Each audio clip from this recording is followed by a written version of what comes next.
মাটির সাথে মাথা ঠেকিয়ে শক্তি পরীক্ষা করছে কালো মানিক। কালো মানিকের মতো এই খামারে আরও আছে ডেঞ্জার লালু, টাইগার, বাহুবলী, শাহেনশাহ, কালা বাহাদুর, বুলেট কিং সহ বিশেষ নামের ৮টি বিশালাকৃতির আকর্ষণীয় গরু। কোনো ধরনের কৃত্রিম মোটাতাজাকরণ ঔষধ ছাড়াই প্রাকৃতিক উপায়ে লালন পালন করা এসব পশুই এখন কক্সবাজারের স্থানীয় ক্রেতা ও দর্শনার্থীদের প্রধান আকর্ষণে পরিণত হয়েছে। এবারে কোরবানির জন্য আমাদের সবচাইতে বড় গরু হচ্ছে আপনার কালা মানিক, যেটা এটা।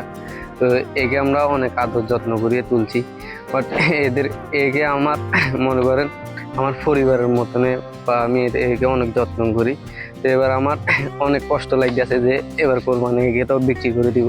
কেমিক্যাল জাতীয় কোনো কিছু খাবার নাই, ঘাস, ভুসি, কুড়া, পাতার মিঠা, হলদি, এটা খাবাই আমি গরু লালন পালন করছি। 7 বছর আমি ফার্মটা করতেছি।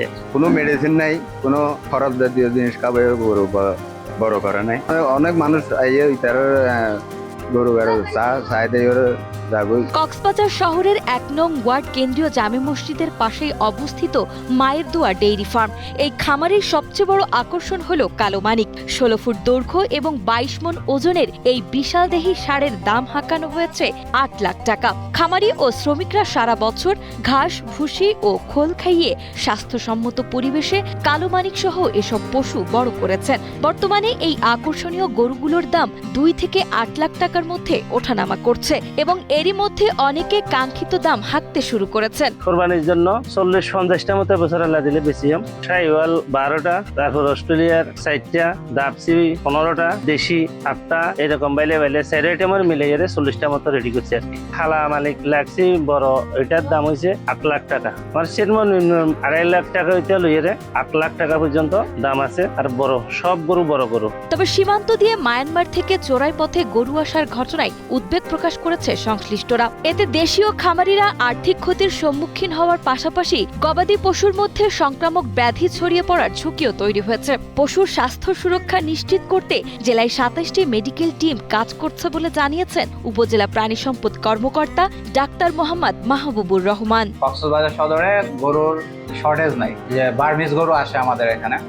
এই ব্যাপারটা যদি বলি, এটা আসলে কতটুকু পরিমাণ গরু আসে এটা আমাদের কাছে সঠিক তথ্য নেই। তবে এই ক্ষেত্রে কিছু ঝুঁকিপূর্ণ কিছু জায়গা থেকে যায়, অনেক সময় ডিজিজ ব্রেকআউট হয়।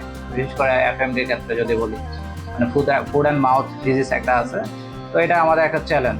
তো আমরা এই জায়গাগুলো আমাদের অ্যাড্রেস করতে হবে। আমাদের কক্সবাজার সদরে 7টি এরপর মৌসুমি হাট সহ সম্ভবত 9টির মতো হাট আছে এবং আমাদের 7টা মেডিকেল টিম গঠন করা হয়েছে। এর মধ্যে ভেটেরিনারি সার্জনের সমন্বয়ে বেশ কিছু মেডিকেল টিম গঠন করা হয়েছে এবং আমরা যে কোনো পরিস্থিতিতে গরুর যে কোনো স্বাস্থ্যগত সমস্যা ম্যানেজমেন্ট, ট্রান্সপোর্টেশন, আপনারা জানেন যে গরু স্ট্রেসে পরে অনেক সময় অসুস্থ হয়ে যেতে পারে। বিশেষ করে যদি চিটাগাং থেকে গরু নিয়ে আসে কক্সবাজারে, ব্যবসায়ীরা এটা করতে পারে। সেক্ষেত্রে আমরা মেডিকেল টিম সবসময় সচেষ্ট থাকবে।